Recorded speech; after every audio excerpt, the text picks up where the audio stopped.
ഇന്നത്തെ video first year BTech സ്റ്റുഡൻസിന് വേണ്ടിയിട്ടുള്ളതാണ്.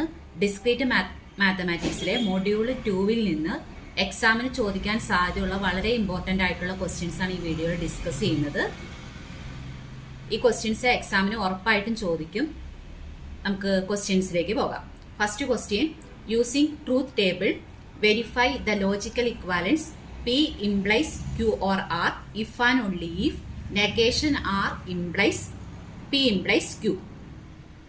നമുക്കിവിടെ 3 വേരിയബിൾസ് ആണ് നമുക്ക് ക്വസ്റ്റ്യന് തന്നിരിക്കുന്നത്, പിയും ക്യൂ ആർ. നമുക്കത് ട്രൂത്ത് ടേബിൾ റൈറ്റ് ചെയ്യാം. പി ക്യൂ ആറിന്റെ നമുക്ക് ട്രൂത്ത് ടേബിളിൽ ഫസ്റ്റ് നമുക്ക് 3 എണ്ണം ട്രൂ ആയിട്ട് റൈറ്റ് ചെയ്യാം. പിയും ക്യൂവും ആറും ട്രൂ ആയിട്ട് റൈറ്റ് ചെയ്യുന്നു. ദെൻ അടുത്തതും 3 എണ്ണം ഫാൾസ് ആയിട്ട് റൈറ്റ് ചെയ്യാം. ദെൻ ആദ്യത്തെ 2 എണ്ണം ട്രൂ ആയിട്ട് റൈറ്റ് ചെയ്യാം. ലാസ്റ്റ് 1 ഫാൾസ് ആയിട്ട് റൈറ്റ് ചെയ്യാം. ദെൻ നെക്സ്റ്റ് 1 ഫസ്റ്റ് 1 ട്രൂ തന്നെ ഇടുക. മിഡിലിൽ വരുന്നത് ക്യൂവിന് ഫാൾസ് കൊടുക്കുക. ദെൻ ലാസ്റ്റ് 1 ട്രൂ ആയിട്ട് റൈറ്റ് ചെയ്യാം. ദെൻ നെക്സ്റ്റ് നമുക്ക് ഫസ്റ്റ് 1 ഫാൾസ് കൊടുത്തു കഴിഞ്ഞാൽ ബാക്കി 2 എണ്ണം നമുക്ക് ട്രൂ വാല്യൂസ് കൊടുക്കാം. ദെൻ അടുത്തതാണെങ്കിൽ ഫസ്റ്റ് 1ഉം സെക്കൻഡ് 1ഉം ഫാൾസ് ആയിട്ട് കൊടുക്കുക. ദെൻ നമുക്ക് ആറിന്റെ വാല്യൂ ട്രൂ ആയിട്ട് കൊടുക്കുക. ദെൻ നെക്സ്റ്റ് 1 ഫസ്റ്റ് 1 ഫാൾസ് കൊടുക്കുക. ദെൻ അടുത്തത് ട്രൂ കൊടുക്കുക. ലാസ്റ്റ് 1 ഫാൾസ് കൊടുക്കുക. ദെൻ നെക്സ്റ്റ് 1ൽ ഫസ്റ്റ് 1 ട്രൂ കൊടുക്കുക. ലാസ്റ്റ് ക്യൂവിനും ആറിനും ഫാൾസ് കൊടുക്കുക. ഇങ്ങനെ നമുക്ക് ഒരു 8 എണ്ണം നമുക്ക് ഇതുപോലെ കിട്ടും. ഇപ്പൊ പി ക്യൂ ആറ് ഇത് റൈറ്റ് ചെയ്യുമ്പോൾ ഒരു കാര്യം പ്രത്യേകം ശ്രദ്ധിക്കുക. ആദ്യത്തെ 2 എണ്ണം നമുക്ക് എളുപ്പമാണ്, 2 ട്രൂവും 3 എണ്ണവും ട്രൂ ആയിട്ട് നമുക്ക് റൈറ്റ് ചെയ്യാം. നെക്സ്റ്റ് 3 എണ്ണം ഫാൾസ് എഴുതാം. പക്ഷെ അടുത്തത് എഴുതുമ്പോൾ ഒരു പാറ്റേൺ പോലെ ഒന്ന് ഓർത്ത് വെക്കുക, അല്ലെങ്കിൽ ഏതാ എഴുതിയത് അങ്ങോട്ടും ഇങ്ങോട്ടും മാറിപ്പോവരുത്. ആദ്യത്തെ 2 എണ്ണം ട്രൂ എടുത്തിട്ട് അവസാനത്തെ 6ന് എഫ് അല്ലേ കൊടുത്തേ, അടുത്തതിന് നടുക്ക് എഫ് കൊടുത്തു, പിന്നെ ഫസ്റ്റ് എഫ് കൊടുത്തു. ദെൻ ബാക്കി 2 എണ്ണം അപ്പൊ ട്രൂ ആയിട്ട് വന്നു. പിന്നെ അടുത്ത 3 എണ്ണം എഴുതണേല് ആദ്യത്തെ 2 എണ്ണം എഫ് കൊടുത്തു, ലാസ്റ്റ് ടി കൊടുത്തു. അടുത്തത് വന്നപ്പോൾ എന്ത് ചെയ്തു, സെക്കൻഡ് 1ന് ടി കൊടുത്തു, പിന്നെ അടുത്തത് ഫസ്റ്റ് 1ന് ടി കൊടുത്തു. ഇങ്ങനെ ഒരു പ്രത്യേക പാറ്റേണിൽ നിങ്ങൾ എഴുതി കഴിഞ്ഞാൽ നിങ്ങൾക്കത് മിസ്റ്റേക്ക് വരില്ല. അപ്പൊ അത് പ്രത്യേകം ഒന്ന് ശ്രദ്ധിക്കുക. ഇത് ഈ പാറ്റേൺ രീതിയിൽ നമ്മൾ അത് എഴുതുക. ഇനി നമ്മൾ നേരെ ക്വസ്റ്റ്യനിലേക്ക് പോവാണ്.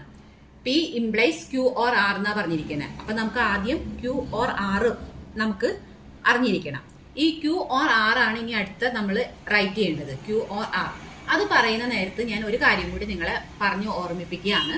ഇതിനകത്ത് ഒരു പോയിന്റ് പറയാണ്, അതായത് ബേസിക് ലോജിക്കൽ ഓപ്പറേഷൻസ് ഉണ്ട്. ബേസിക് ലോജിക്കൽ ഓപ്പറേഷൻസ് എന്ന് പറഞ്ഞു കഴിഞ്ഞാൽ ഒരെണ്ണം വരുന്നത് കൺജങ്ഷൻ ആണ്, കൺജങ്ഷൻ. അതുപോലെ ഡിസ്ജങ്ഷൻ ഉണ്ട്. അപ്പൊ കൺജങ്ഷൻ എന്ന് പറയുന്നത് ആന്റിനെയാണ് കാണിക്കുന്നത്. അതിന് സൂചിപ്പിക്കുന്ന സിമ്പൽ എന്ന് പറയുന്നത് ഈ കാണുന്ന സിമ്പൽ ആണ്, കൺജങ്ഷൻ. അതുപോലെ ഡിസ്ജങ്ഷൻ ഉണ്ട്. ഡിസ്ജങ്ഷനെ കാണിക്കുന്നത് ഓർ എന്നുള്ള സിമ്പിൾ വെച്ചിട്ടാണ്. അപ്പൊ ഓർ കാണിക്കുന്നത് ഇതുപോലെ കാണിക്കണം, ഓർ എന്നുള്ള സിമ്പിള്. പിന്നെ ലാസ്റ്റ് 1 നെഗേഷൻ ഉണ്ട്. നെഗേഷന്റെ സിമ്പിള് ഇതാണ്, അതായത് നോട്ട് എന്നൊക്കെ റെപ്രസെന്റ് ചെയ്യുന്ന രീതിയിൽ. അപ്പൊ 3 സിമ്പിളുകൾ ഓർത്തിരിക്കുക, കൺജങ്ഷൻ, ഡിസ്ജങ്ഷൻ ആൻഡ് നെഗേഷൻ. ഇങ്ങനെ 3 സിമ്പിൾ ഉണ്ട്. അപ്പൊ നമ്മൾ ഈ സിമ്പിളുകൾ നോക്കിയിട്ട് വേണം നമുക്ക് ആൻസർ റൈറ്റ് ചെയ്യാനായിട്ട്. ഇനി അതിന്റെ കൂട്ടത്തിൽ കൂടെ തന്നെ ഞാൻ ഒരു കാര്യം കൂടി പറഞ്ഞു പോവാണ്. കൺജങ്ഷനും ഡിസ്ജങ്ഷനും നെഗേഷനും പറഞ്ഞു കഴിയുമ്പോൾ ഇപ്പൊ ഈ നെഗേഷൻ ഫസ്റ്റ് ഞാൻ ഒന്ന് കൺസിഡർ ചെയ്യാണെന്ന് വിചാരിക്കാം. ഇപ്പൊ പി എന്ന് പറയുന്ന ഒരു വേരിയബിൾ, അതിനകത്ത് ട്രൂ എന്നുള്ളത് ഉണ്ട്, അതുപോലെ ഫാൾസും ഉണ്ടാവുമല്ലോ. അപ്പൊ നെഗേഷൻ പി എടുത്തു കഴിഞ്ഞു കഴിഞ്ഞാൽ ട്രൂ എന്നുള്ളത് എന്തായിട്ട് മാറും, നെഗേഷൻ പി എന്ന് പറയുന്നത് ഫാൾസ് ആണ്. അതുപോലെ ഇവിടെ ഫാൾസ് ആണെങ്കിൽ ഇപ്പുറത്ത് ട്രൂ ആയിരിക്കും. അപ്പൊ അത് അത്രേ ഉള്ളൂ നെഗേഷൻ. ഇനി അപ്പൊ അടുത്തത് എന്താണ്, ആൻഡ് വരുന്നത് അല്ലെ. പി ഇപ്പൊ നമുക്ക് അപ്പൊ അവിടെ 2 ആൻഡ് വരുമ്പോൾ നമുക്കറിയാം 2 വേരിയബിൾസ് ഉണ്ടാവും തീർച്ചയായിട്ടും, പിയും ക്യൂവും ഉണ്ടാവും. അപ്പൊ ഞാനിപ്പോ 2 ട്രൂ വരാം, 4 കേസ് അവിടെ വരും അല്ലെ. 4 കേസ് എന്ന് പറഞ്ഞാൽ 2ഉം ട്രൂ വരും, 2 ഫാൾസ് വരും, ഒരെണ്ണം ട്രൂ, ഒരെണ്ണം ഫാൾസ്, പിന്നെ ഒരെണ്ണം ഫാൾസ്, ഒരെണ്ണം ട്രൂ. ഇങ്ങനെ 4 കേസുകളാണ് വരുന്നത്. അവിടെയും നമുക്ക് പി ഇന്റർസെക്ഷൻ ക്യൂ എടുക്കാം. പി ഇന്റർസെക്ഷൻ ക്യൂ എടുക്കുമ്പോൾ ഒരു പ്രത്യേക കാര്യം ശ്രദ്ധിക്കാനുള്ളത്, ഈ 2ഉം ട്രൂ വരുന്നുണ്ടല്ലോ, അവിടെ മാത്രമേ ട്രൂ വരുള്ളൂ. ബാക്കി എല്ലാ കേസിലും ഫാൾസ് ആയിരിക്കും. ഇവിടെ ഫാൾസ്, ഇവിടെ ഫാൾസ്, ഇവിടെ ഫാൾസ്. എപ്പോൾ മാത്രമേ പി ഇന്റർസെക്ഷനിൽ ട്രൂ വരുള്ളൂ? രണ്ടും ട്രൂ വരുന്ന കേസിൽ മാത്രമാണ് പി ഇന്റർസെക്ഷൻ ക്യൂ ട്രൂ ആയിട്ട് വരുള്ളൂ.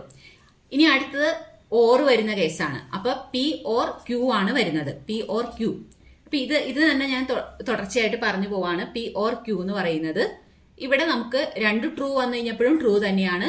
രണ്ടും ഫാൾസ് വരുന്ന സമയത്ത് എന്താണ്? ഫാൾസ് വരും. രണ്ട് ഫാൾസ് വരുന്ന സമയത്ത് ഫാൾസ് വരും. പിന്നെ ബാക്കി എല്ലാ കേസിലും പി ഓർ ക്യൂ എന്ന് പറയുന്നത് എന്തായിരിക്കും? ട്രൂ ആയിരിക്കും. ഇവിടെ ട്രൂവും ഫാൾസും വന്നേക്കാണ്. അപ്പൊ ട്രൂ ആണ്.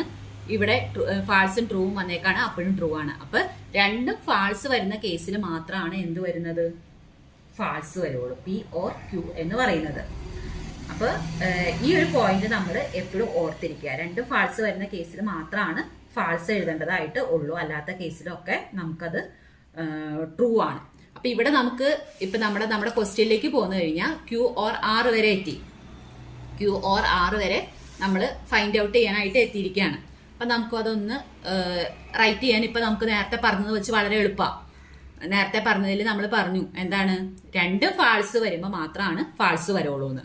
ബാക്കി എല്ലാ കേസിലും അത് ട്രൂ ആയിരിക്കുമെന്ന്. അപ്പൊ ക്യൂ ഓർ ആർ നോക്കി, ഇത് ട്രൂ ആണ്. ഇവിടെ എന്ത് വന്നു? ഫാൾസ് വന്നു. അങ്ങനെ രണ്ടും ഫാൾസ് ആണ് വന്നേക്കുന്നത്. അപ്പൊ ഫാൾസ് വന്നു. ബാക്കി എല്ലാ കേസിലും ഇവിടെ നോക്ക്, ഇത് ട്രൂ ആണ്, ഇത് ട്രൂ ആണ്, ഇത് ട്രൂ ആണ്, ഇത് ട്രൂ ആണ്, ഇത് ട്രൂ ആണ്. പിന്നെ ലാസ്റ്റ് ഒരെണ്ണം വരുന്നതാണ് ഫാൾസ് ഉള്ളു. രണ്ട് ഫാൾസ് വരുന്നത്. അപ്പൊ ഇവിടെയൊക്കെ ബാക്കി എന്താണ്? ട്രൂ ആണ് വരുന്നത്. ഇവിടെ ടിയും എഫും ആണ് വന്നേക്കണേ. അപ്പൊ ട്രൂ, ഇവിടെ ട്രൂ. നെക്സ്റ്റ് കേസിൽ ട്രൂ ആണ്, ട്രൂ, ട്രൂ.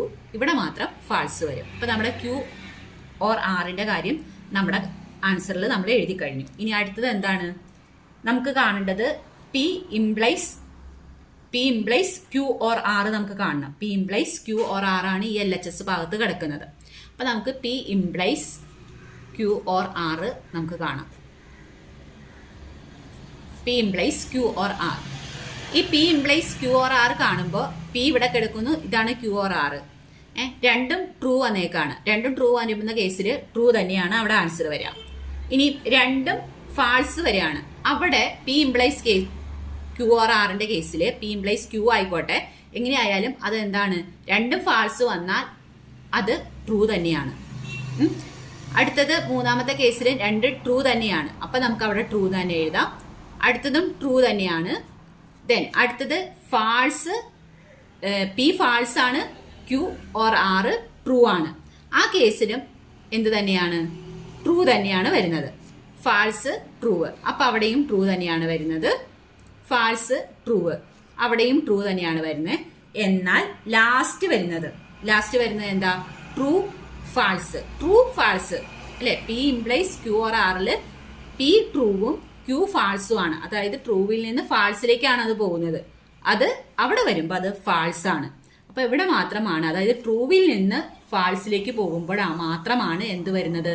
ഫാൾസ് ആയിട്ട് വരുന്നത്. ബാക്കി എല്ലാ കേസിലും എന്ത് തന്നെയാണ്? ട്രൂ ആണ് വരുന്നത്. അപ്പൊ നമ്മുടെ ഈ LHS പാർട്ട് ഈ ഭാഗത്ത് നമ്മുടെ കഴിഞ്ഞു. ഇനി നമുക്ക് ഈ ഭാഗത്ത് ഇത് എന്താണ് കിട്ടുന്നതെന്ന് നമുക്ക് നോക്കാം. നെഗേഷൻ ആർ ആണ് ആദ്യം കിടക്കുന്നത്. നെഗേഷൻ ആറിന് ഞാൻ നേരത്തെ പറഞ്ഞു. നെഗേഷൻ പി എന്താണെന്നുള്ളത് നേരെ ഇപ്പൊ ഒരെണ്ണം ട്രൂ ആണെങ്കിൽ അപ്പുറത്തത് ഫാൾസ് ആക്കി അങ്ങോട്ട് എഴുതി വെച്ചാൽ മതി. അപ്പൊ ആറിന്റെ കോളം നമുക്ക് ഇവിടെ കിട്ടിയിട്ടുണ്ട്. അപ്പൊ നെഗേഷൻ ആറ് നമുക്ക് വേഗം എഴുതി വെക്കാം. ആറിന്റെ കോളത്തിൽ ആദ്യം കിടക്കുന്നത് ടി ആണ്. അപ്പൊ ടി വരുമ്പോ എന്ത് വരും? ഫാൾസ് വരും. ദെൻ ഇവിടെ രണ്ടെണ്ണം, അടുത്ത രണ്ടെണ്ണം ഫാൾസുകൾ കിടക്കണേ. അപ്പൊ രണ്ടെണ്ണം ട്രൂ ആയിട്ട് എഴുതാം. ദെൻ അടുത്ത മൂന്നെണ്ണം എന്താണ്? ട്രൂ ആയിട്ടാണ് കിടക്കണേ. അപ്പൊ അടുത്ത മൂന്നെണ്ണം എന്ത് ചെയ്തോളണം? ഫാൾസ് ആയിട്ട് എഴുതിക്കൊള്ളണം. മൂന്നെണ്ണം ഫാൾസ് ആയിട്ട് എഴുതി. ലാസ്റ്റ് രണ്ടെണ്ണം ഫാൾസ് ആണ്. അപ്പൊ നമുക്ക് ലാസ്റ്റ് രണ്ടെണ്ണം ട്രൂ ആയിട്ട് എഴുതി. അപ്പൊ നമ്മുടെ നെഗേഷൻ ആറിന്റെ കാര്യവും കഴിഞ്ഞു. ഇനി പി ഇംപ്ലൈസ് ക്യൂ ആണ് അടുത്തത് പറഞ്ഞേക്കണത്. പി ഇംപ്ലൈസ് ക്യൂ കണ്ടിട്ട് വേണം negation R implies P implies Q കാണാനായിട്ട്. അപ്പൊ നമുക്ക് പി ഇംപ്ലൈസ് ക്യൂ കാണുക. പി ഇംപ്ലൈസ് ക്യൂ എന്ന് പറഞ്ഞു കഴിഞ്ഞാൽ രണ്ടും ട്രൂ ആണ് ആദ്യത്തെ വരുന്നത്. പിയുടെ കാര്യത്തിൽ രണ്ടും ട്രൂ വന്നേക്കുമ്പോ ട്രൂ തന്നെ വരും. രണ്ട് ഫാൾസ് വരുന്ന കേസിലും ട്രൂ തന്നെ വരും. രണ്ടും ട്രൂ വന്നപ്പോ ട്രൂ. പിന്നെ നെക്സ്റ്റ് വന്നത് ട്രൂവും ഫാൾസ്, ട്രൂവിൽ നിന്ന് ഫാൾസിലേക്കാണ് പോകുന്നത്. ആ കേസ് വരുമ്പോൾ എന്ത് വരും? അതെ, ഫാൾസ് ആണ് വരുന്നത്. Then next one P F ആണ്, ക്യൂ ട്രൂ ആണ്. അപ്പൊ നമുക്ക് ട്രൂ തന്നെയാണ് വരുന്നത്. നെക്സ്റ്റ് രണ്ടും ഫാൾസാ വരുന്നത്, അപ്പൊ അവിടെ ട്രൂ ആണ്. അടുത്തത് ഫസ്റ്റ് വൺ പി ഫാൾസും ക്യൂ ട്രൂ ആണ് വന്നേക്കുന്നത്. അപ്പൊ ആ കാര്യത്തിൽ എന്ത് തന്നെയാണ് വരുന്നത്? ട്രൂ തന്നെയാണ് വരുന്നത്. ലാസ്റ്റ് വൺ വരുന്നത് എന്താണ്? ട്രൂവും ഒരെണ്ണം ഫാൾസും ആണ് വരുന്നത്. അപ്പൊ നമുക്ക് എന്ത് വരും? അവിടെ ഫാൾസ് വരും. അപ്പൊ ഇതേമാതിരി നമുക്ക് പി ഇംപ്ലൈസ് ക്യൂവും നമുക്ക് എഴുതാനായിട്ട് പറ്റും. ഇനി അടുത്തത് ലാസ്റ്റ് നമ്മുടെ പി ഇംപ്ലൈസ് ക്യൂ ആയി, നെഗേഷൻ ആർ ആയി, പി ഇംപ്ലൈസ് ക്യൂ ആയി. ഇനി അടുത്തത് negation R implies P implies Q ആണ് നമുക്ക് വേണ്ടത്. അത് എന്ത് തന്നെ ആയിരിക്കണം? ഈ ഫസ്റ്റ് കിടക്കുന്ന P implies Q or R തന്നെ ആയിരിക്കണം. അപ്പൊ നമുക്കിതൊന്ന് അടുത്ത last one negation R implies P implies Q എന്ന് നമുക്ക് റൈറ്റ് ചെയ്ത് നോക്കാം. പി ഇംപ്ലൈസ് ക്യൂ, ഇതാണ് നമ്മുടെ ലാസ്റ്റ് വരുന്നത്. അത് വരുന്നത് എങ്ങനെ വരും? നോക്കൂ, negation R P implies Q ആണ്. നെഗേഷൻ ആർ ഇവിടെ എഫ് എടുക്കുന്നുണ്ട്, എഫും ഫസ്റ്റ് വൺ എഫ് ഇവിടെ ട്രൂ ആണ് എടുക്കുന്നത്. അപ്പൊ എന്തായിരിക്കും? പി ഇംപ്ലൈസ് ക്യൂ ട്രൂ ആണ്. അപ്പൊ അത് ട്രൂ തന്നെയാണ്. അപ്പൊ നോക്കിയേ, ഇതുമായിട്ട് സെയിം തന്നെയായി. പി ഇംപ്ലൈസ് ക്യൂവും ക്യൂ ഓർ ആറും ഇവിടുത്തെ ആദ്യത്തെ വാല്യൂ തമ്മിൽ ശരിയാണ്. ഇനി അടുത്ത് നോക്ക്, ട്രൂ ആണ് കിടക്കുന്നത്. ദെൻ ട്രൂ തന്നെ, അടുത്ത ട്രൂ തന്നെ.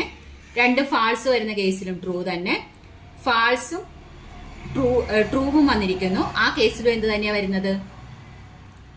ട്രൂ തന്നെയാണ് വരുന്നത്. അടുത്തതും ഫാൾസും ട്രൂവും വന്നു, ട്രൂ തന്നെ. ട്രൂവും വന്നിരിക്കുന്നു, ട്രൂ തന്നെ. ലാസ്റ്റ് വൺ മാത്രം ട്രൂവിൽ നിന്ന് ഫാൾസിലേക്കാണ്. അപ്പൊ അവിടെ മാത്രം എന്ത് വരും? ഫാൾസ് എന്ന് വരും. അപ്പോൾ ഈ ഫസ്റ്റ് ഉള്ള പി ഇംപ്ലൈസ് ക്യൂ ഓർ ആറും if and only if negation R implies P implies ക്യൂവും എന്ത് തന്നെയാന്ന് കിട്ടി? നമ്മൾ വെരിഫൈ ചെയ്തു ട്രൂത്ത് ടേബിൾ ഉപയോഗിച്ചിട്ട്. കാരണം ഈ ടേബിളും, അതായത് ഈ ടേബിളും P implies Q or R എന്ന് പറയുന്ന ഈ ടേബിളും negation R implies P implies Q എന്ന് പറയുന്ന ഈ ടേബിളും എന്ത് തന്നെയാണെന്ന് നമുക്ക് കിട്ടിയിരിക്കുന്നത്? സെയിം തന്നെയാണെന്നാണ് കിട്ടിയിരിക്കുന്നത്. നെക്സ്റ്റ് ക്വസ്റ്റ്യൻ എന്ന് പറയുന്നത് write the symbolic form of the following statement and its negation. Also express the negation in words. Statement ഇതാണ്, if cow is black then milk is white. അപ്പൊ ഈ സ്റ്റേറ്റ്മെന്റിൽ നമ്മൾ കൗ ഈസ് ബ്ലാക്ക് എന്നുള്ളത് പീന്നാക്കി എടുത്തു ആ സ്റ്റേറ്റ്മെന്റ്. അതുപോലെ മിൽക്ക് ഈസ് വൈറ്റിനെ ക്യൂ ആയിട്ട് എടുക്കുകയാണ്. അപ്പൊ പിയും ക്യൂവും ഞാൻ എഴുതിയിട്ടുണ്ട്, പിയും ക്യൂവും. ഇനി നമുക്ക് ഇതിനെ സിംബോളിക് ഫോമിൽ എങ്ങനെ എഴുതാം? സിംബോളിക് ഫോമിൽ എങ്ങനെ എഴുതാൻ പറ്റും? സിംബോളിക് ഫോമിൽ പി ഇംപ്ലൈസ് ക്യൂ എന്ന് എഴുതാം. പി ഇംപ്ലൈസ് ക്യൂ ആണ് സിംബോളിക് ഫോം. ഇനി ഇതിനകത്ത് ക്വസ്റ്റ്യനിൽ പറഞ്ഞിട്ടുണ്ട് ഇതിന്റെ നെഗേഷൻ എഴുതാനും പറഞ്ഞിട്ടുണ്ട്. ആ നെഗേഷനെ വേർഡ്സിൽ നമുക്ക് എക്സ്പ്രസ് ചെയ്യാനും പറഞ്ഞിട്ടുണ്ട്. അപ്പൊ നെഗേഷൻ എന്ന് പറയുന്നത് എന്താണ്? ഇതിന്റെ നെഗേഷൻ എന്ന് പറയുന്നത് negation of P implies Q ആണ് വരുന്നത്. Negation of P implies Q. P implies ക്യൂവിന്റെ സ്ഥാനത്ത് നമുക്ക് ഇങ്ങനെ എഴുതാം. നെഗേഷൻ ഒരു ചേഞ്ചും കൊടുക്കേണ്ട, നെഗേഷൻ അങ്ങനെ തന്നെ എഴുതി. പി ഇംപ്ലൈസ് ക്യൂ എന്ന് പറയുന്നത് നെഗേഷൻ പി ഓർ ക്യൂ ആണ്. ഇത് നിങ്ങൾ പഠിച്ചു വെക്കണം. പി ഇംപ്ലൈസ് ക്യൂ എന്ന് പറയുന്നത് ഇത് വെരി ഇമ്പോർട്ടന്റ് ആണ്. നെഗേഷൻ പി ഓർ ക്യൂ എന്നുള്ള ഇത് നല്ലോണം പഠിച്ചു വെക്കുക. പി ഇംപ്ലൈസ് ക്യൂ എന്ന് പറയുന്നത് നെഗേഷൻ പി ഓർ ക്യൂ ആണെന്നുള്ളത്. അപ്പൊ ഈ പുറത്തുള്ള നെഗേഷൻ അങ്ങനെയുണ്ട്. പിന്നെ നമ്മൾ ഓർത്തിരിക്കുക നെഗേഷൻ ഓഫ് നെഗേഷൻ പി, ഇത് ബ്രാക്കറ്റ് ഇത് ചെയ്ത് കഴിയുമ്പോൾ നമുക്ക് നെഗേഷൻ ഓഫ് നെഗേഷൻ പി എന്ന് പറയുന്നത് പി ആണ്. അതുപോലെ ഇന്റർസെക്ഷൻ നെഗേഷൻ ക്യൂ ആണ് വരുന്നത്. ഇത് ഒരു ലോ ആയിട്ട് വരുന്നുണ്ട്. അപ്പൊ അതുകൊണ്ട് ഇത് നമുക്ക് റൈറ്റ് ചെയ്യാൻ പറ്റുന്നത് എങ്ങനെയാണ്? പി ഇന്റർസെക്ഷൻ നെഗേഷൻ ക്യൂ എന്ന് എഴുതാം. ഇപ്പൊ സംശയമുള്ളവർക്ക് ഒന്ന് ഇത് ഇതിന്റെ ഉള്ളിലേക്ക് കൊടുത്തു എന്നുള്ള രീതിയിൽ നമുക്ക് എടുക്കുമ്പോൾ നെഗേഷൻ ഓഫ് നെഗേഷൻ പി. ഇപ്പൊ നമുക്ക് പി ട്രൂ ആണെന്ന് വിചാരിക്കാം. നെഗേഷൻ പി എന്തായിരിക്കും? ഫാൾസ് ആയിരിക്കും. വീണ്ടും അതിന്റെ ഒരു നെഗേഷനും കൂടി എടുത്തേ, അപ്പൊ ട്രൂ തന്നെ. അപ്പൊ ആ പി എന്നുള്ള അത് തന്നെയാണ് നമുക്ക് അവിടെ കിട്ടുന്നത്. അതാണ് നെഗേഷൻ ഓഫ് നെഗേഷൻ പി എന്ന് പറയുന്നത്. പിയും ഇന്റർസെക്ഷൻ നെഗേഷൻ ക്യൂ എന്നുള്ളത് വന്നു. പി ഇന്റർസെക്ഷൻ നെഗേഷൻ ക്യൂ ആണ് വരുന്നത്. ഇനി ഇതിനെ വേർഡ്സിൽ നമുക്ക് റൈറ്റ് ചെയ്യാൻ പറഞ്ഞിട്ടുണ്ട്. ഈ നെഗേഷനെ എങ്ങനെ വേർഡ്സിൽ റൈറ്റ് ചെയ്യാൻ പറ്റും? ഈ നെഗേഷൻ ഓഫ് പി ഇംപ്ലൈസ് ക്യൂവിനെയാണ് വേർഡ്സിൽ റൈറ്റ് ചെയ്യാൻ പറയുന്നത്. അപ്പൊ if cow is black then milk is not white. Milk not white. കാരണം നോക്കി ഇവിടെ ക്യൂ എന്ന് പറയുന്നതിന് നെഗേഷൻ വരുന്നത്. കൗവിന് നെഗേഷനും ഇല്ല. അപ്പോൾ cow is black, milk is not white. അപ്പോൾ അതാണ് സിംബോളിക്കലി റൈറ്റ് ചെയ്യണതും അതുപോലെ തന്നെ വേർഡ്സിൽ റൈറ്റ് ചെയ്യണതും ഈ ക്വസ്റ്റ്യനിലൂടെ നമ്മൾ ക്ലിയർ ആവുന്നുണ്ട്. നെക്സ്റ്റ് ക്വസ്റ്റ്യൻ എന്ന് പറയുന്നത് let S be a set with positive integers and mod S is equal to 37. How many elements of S have the same remainder upon the division by 36 എന്നുള്ളതാണ് question ആയിട്ട് വരുന്നത്. How many elements of S have same remainder upon division by 36.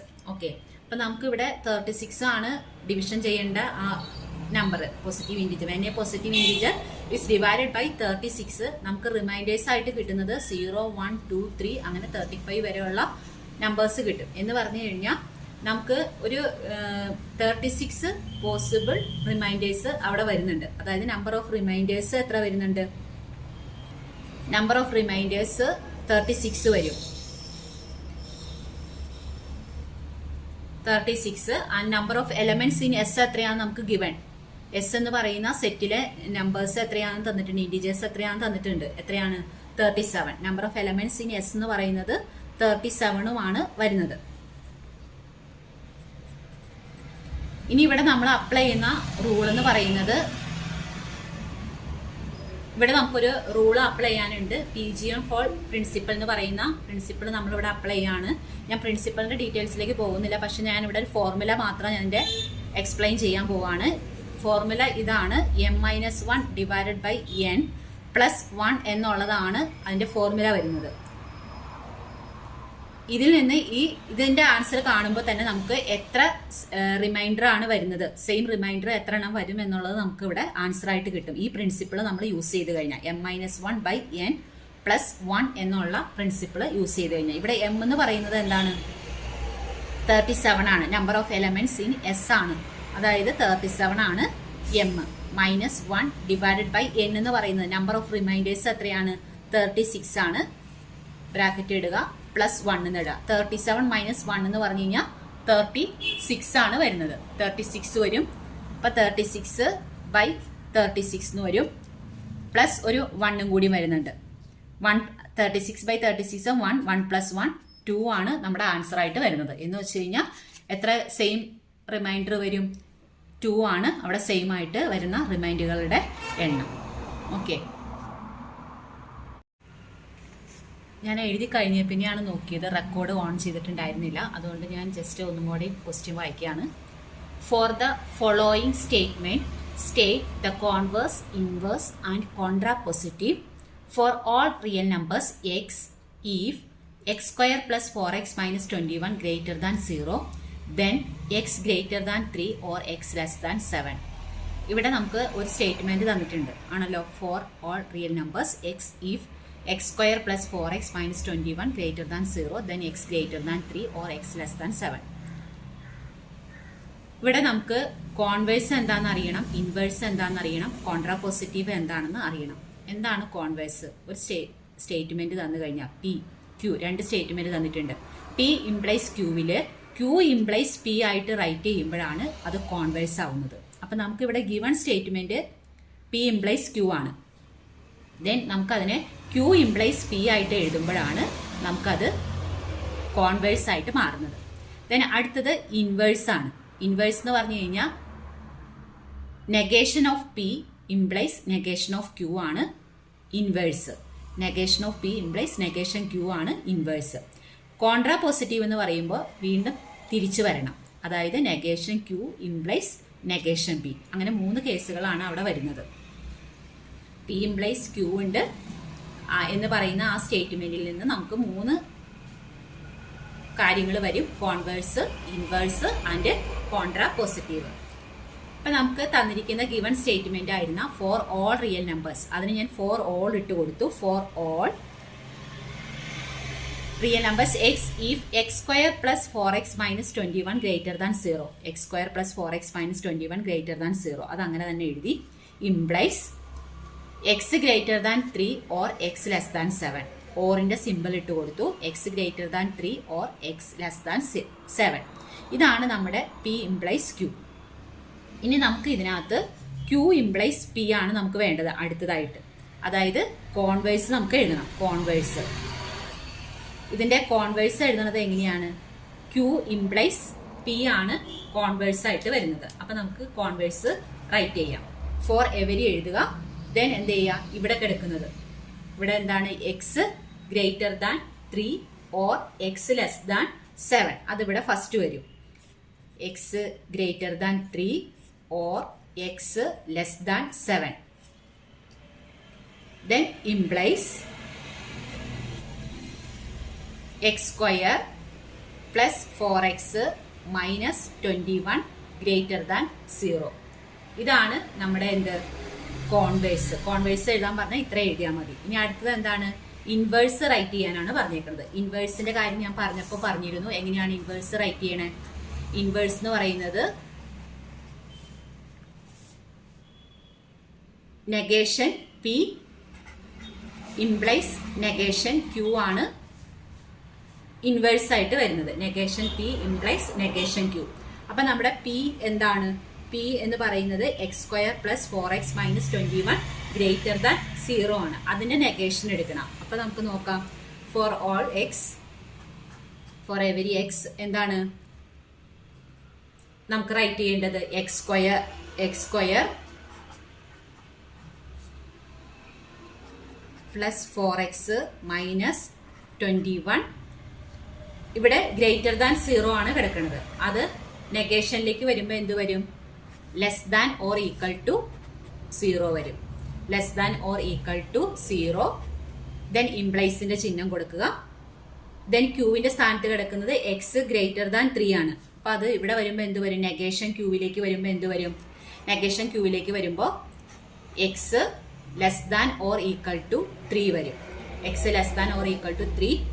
Or ആണ് കിടക്കുന്നത്. അപ്പോൾ or വരുമ്പോൾ intersection വരും negation എടുക്കണ നേരത്ത്. Then X greater than or equal to 7 കൂടി വരും. X greater than or equal to 7. Then next വരുന്നത് ഇൻവേഴ്സ് കഴിഞ്ഞ് നമുക്ക് അടുത്തത് ചോദിച്ചിരുന്നത് എന്താണ്? കോൺട്രാ പോസിറ്റീവ് എഴുതാനാണ് ചോദിച്ചിരിക്കുന്നത്.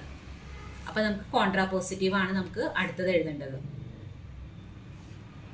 ഇവിടെ ഒരു കാര്യം കൂടി ശ്രദ്ധിക്കാനുണ്ട് കേട്ടോ. ഇവിടെ ഞാൻ എക്സ് ലെസ് ദാൻ 7 ആണ് എഴുതിയിരുന്നത്. എക്സ് ലെസ് ദാൻ -7 എന്ന് റൈറ്റ് ചെയ്യാം. അപ്പൊ ഇവിടെ നിങ്ങൾക്ക് അതനുസരിച്ച് ഇവിടെ നെഗറ്റീവ് എന്ന് ഇട്ട് കൊടുത്തേക്ക് കേട്ടോ. ക്വസ്റ്റ്യൻ ചിലപ്പോൾ -7 വരാൻ സാധ്യതയുണ്ട്. അപ്പൊ ഇവിടെ നമുക്ക് -7 എന്നൊന്ന് റൈറ്റ് ചെയ്യാം, നെഗറ്റീവ് ഉണ്ടെങ്കിൽ. ദെൻ അടുത്തതിന്റെ കോൺട്രാ പോസിറ്റീവ് ചോദിക്കാൻ സാധ്യതയുണ്ട്. അപ്പൊ കോൺട്രാ പോസിറ്റീവ് എന്ന് പറഞ്ഞു കഴിഞ്ഞാൽ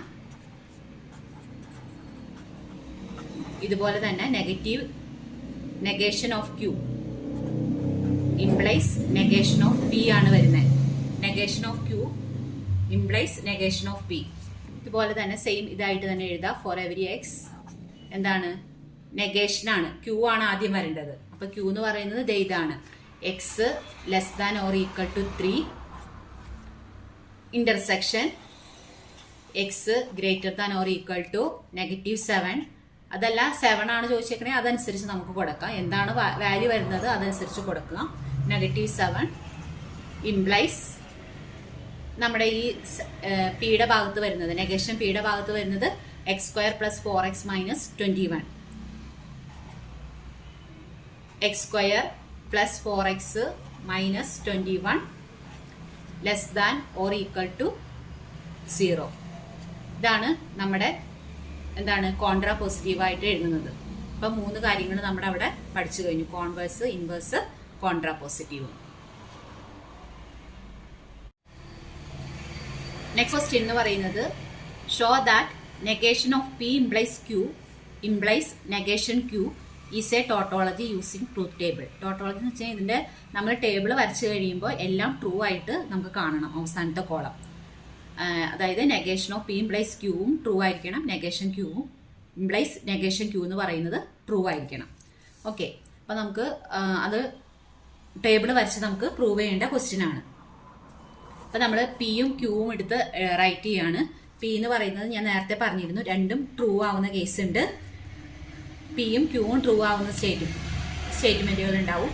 അതുപോലെ പി ട്രൂവും ക്യൂ ഫാൾസും ആവാം. പി ഫാൾസും ക്യൂ ട്രൂവും ആവാം. ദെൻ രണ്ടും ഫാൾസ് സ്റ്റേറ്റ്മെന്റും വരാം. അങ്ങനത്തെ കേസ് വരാം. ഇനി നമുക്ക് ഇതിനകത്ത് തന്നിരിക്കുന്ന കാര്യങ്ങൾ നോക്കാം. നെഗേഷൻ പി എഴുതാൻ ഇവിടെ പറഞ്ഞിട്ടില്ല, കാരണം ഇവിടെ നമുക്കൊന്നും തന്നിട്ടില്ല. Negation of P implies Q ആണ് പറഞ്ഞിരിക്കുന്നത്. അപ്പൊ നമുക്ക് അതിന്റെ ആവശ്യമില്ല. പി ഇംപ്ലൈസ് ക്യൂ നമുക്ക് ആവശ്യമുണ്ട് അല്ലെ. അപ്പൊ നമുക്ക് പി ഇംപ്ലൈസ് ക്യൂ നമുക്ക് റൈറ്റ് ചെയ്യാം. പി ഇംപ്ലൈസ് ക്യൂ റൈറ്റ് ചെയ്യണം. പി ഇംപ്ലൈസ് ക്യൂ എപ്പോൾ മാത്രമാണ് ഫാൾസ് ആവുന്നതെന്ന് നമുക്കറിയാം. അപ്പൊ നമുക്ക് ഇവിടെ നോക്കിയാൽ രണ്ടും ട്രൂ ആവുന്ന കേസിൽ ട്രൂ ആണ്. ട്രൂവിൽ നിന്ന് ഫാൾസിലേക്ക് പോകുന്ന കേസ് അത് മാത്രമാണ് ഫാൾസ് ആയിട്ട് വരുന്നത്. ഫാൾസിൽ നിന്ന് ഫാൾസ് ട്രൂവ്, അപ്പൊ നമുക്കത് എന്താണ്, ട്രൂ തന്നെയാണ്. ബാക്കി രണ്ട് കേസും ട്രൂ തന്നെയാണ്. ഫാൾസും വരുന്ന കേസും ട്രൂ തന്നെയാണ്. അപ്പൊ പി ഇംപ്ലൈസ് ക്യൂ എഴുതി. പിന്നെ ക്വസ്റ്റ്യൻ തന്നിരിക്കുന്നത് negation of P implies Q ആണ്. അപ്പൊ ഇതിന്റെ നെഗേഷൻ എടുക്കണം. Negation of P implies Q write ചെയ്യാം. നെഗേഷൻ നമുക്കറിയാം, ഒരെണ്ണം ട്രൂ ആണെങ്കിൽ നെഗേഷൻ എടുക്കുമ്പോൾ, അതായത് പി ട്രൂ ആണെങ്കിൽ നെഗേഷൻ എടുക്കുമ്പോൾ ക്യൂ ഫാൾസ് ആയിരിക്കും വരിക. അപ്പൊ പി ഇംപ്ലൈസ് ക്യൂ ആണ് നമുക്ക് ഇവിടെ തന്നേക്കണേ. അപ്പൊ നമുക്ക് ഇവിടെ ട്രൂ ആണ് അത്. അപ്പൊ ഇവിടെ വരുമ്പോൾ അത് എന്തായിട്ട് മാറി, ഫാൾസ് ആയിട്ട് മാറി. ഇവിടെ ഫാൾസ്, ഇവിടെ ട്രൂ ആയി. ഇവിടെ ട്രൂ, ഇവിടെ ഫാൾസ് ആയി. ഇവിടെ ട്രൂ, ഇവിടെ ഫാൾസ് ആയി. അപ്പൊ നമ്മുടെ negation of P implies Q നമുക്ക് ആൻസർ ആയിട്ട് കിട്ടി. ഇനി ഇവിടെ നമുക്ക് ഇംപ്ലൈസ് നെഗേഷൻ ക്യൂ ആണ് ചോദിച്ചേക്കണേ. അപ്പൊ ക്യൂ നമ്മളിവിടെ എഴുതി വെച്ചിട്ടുണ്ട്, നെഗേഷൻ ക്യൂ നമ്മൾ എഴുതിയിട്ടില്ല. അപ്പൊ നമുക്ക് നെഗേഷൻ ക്യൂ റൈറ്റ് ചെയ്യണം. നെഗേഷൻ ക്യൂ എന്ന് പറയുന്നത് ഇതിന്റെ നെഗേഷൻ, ഈ ക്യൂവിന്റെ നെഗേഷൻ ആണ് വേണ്ടത്. ആദ്യം ക്യൂവിൽ കിടക്കുന്നത് ഏതാ, ട്രൂ ആണ്. അപ്പൊ ട്രൂ വരുമ്പോൾ എന്ത് വരും, ഫാൾസ് വരും. പിന്നെ ദെൻ ഫാൾസ് ആണ് കിടക്കുന്നത്, അപ്പൊ ട്രൂ വരും. അടുത്തത് ട്രൂ ആണ് കിടക്കുന്നത്, അപ്പൊ അത് ഫാൾസ് ആയി. വീണ്ടും ഫാൾസ് ആണ് കിടക്കുന്നത്, അപ്പൊ അത് ട്രൂ ആയി. അപ്പൊ നെഗേഷൻ ക്യൂ നമ്മൾ റൈറ്റ് ചെയ്തു. ഇനി നമ്മുടെ ക്വസ്റ്റിനിൽ പറഞ്ഞിരിക്കുന്ന ഈ പോയിന്റ് നോക്കുക. ഇത് മൊത്തം നമുക്ക് എടുക്കുക. ആ കോളം വരുന്നത് എന്തായി കിട്ടണം, നമുക്ക് ട്രൂ ആയിട്ട് കിട്ടണം. എന്നാലാണ് നമ്മുടെ ഈ കണ്ടീഷൻ ക്ലിയർ ആവുള്ളൂ. അപ്പൊ നമുക്കത് ട്രൂ ആണോ ആ സ്റ്റേറ്റ്മെന്റ് നമുക്ക് നോക്കാം. അതായത് കണ്ടീഷൻ ഇത് വരുന്നത് എന്താണ്, negation of P implies Q implies negation Q ആണ് വരുന്നത്. അപ്പൊ നോക്കിയേ, രണ്ടും ഫാൾസ് വന്നു. രണ്ടും ഫാൾസ് വരുന്ന കേസിൽ എന്താണ്, ട്രൂ ആണ്. പിന്നെ രണ്ടും ട്രൂ വന്നേക്കാണ്, അപ്പൊ നമുക്കത് എന്താണ്, ട്രൂ തന്നെയാണ്. പിന്നെ അടുത്തത് രണ്ടും ഫാൾസ് വന്നേക്കാണ്, അവിടെയും നമുക്ക് ട്രൂ ആണ്. ആദ്യത്തെ ഫാൾസും രണ്ടാമത്തെ ട്രൂവും ആണ്, അപ്പോഴും ട്രൂ തന്നെയാണ്. എപ്പോഴാണ് ഫാൾസ് വരുന്നത്, ആദ്യത്തെ ട്രൂവും രണ്ടാമത്തെ ഫാൾസും വരുന്ന കേസിൽ മാത്രമേ ഇംപ്ലൈസ് വരുമ്പോൾ ഫാൾസ് വരുള്ളൂ. അപ്പൊ ഇതെല്ലാ കേസിലും ട്രൂ ആയിട്ട് വന്നു. അപ്പൊ ഈസ് എ ടോട്ടോളജി. ഇത് കറക്റ്റ് ആണ്. ഓക്കെ.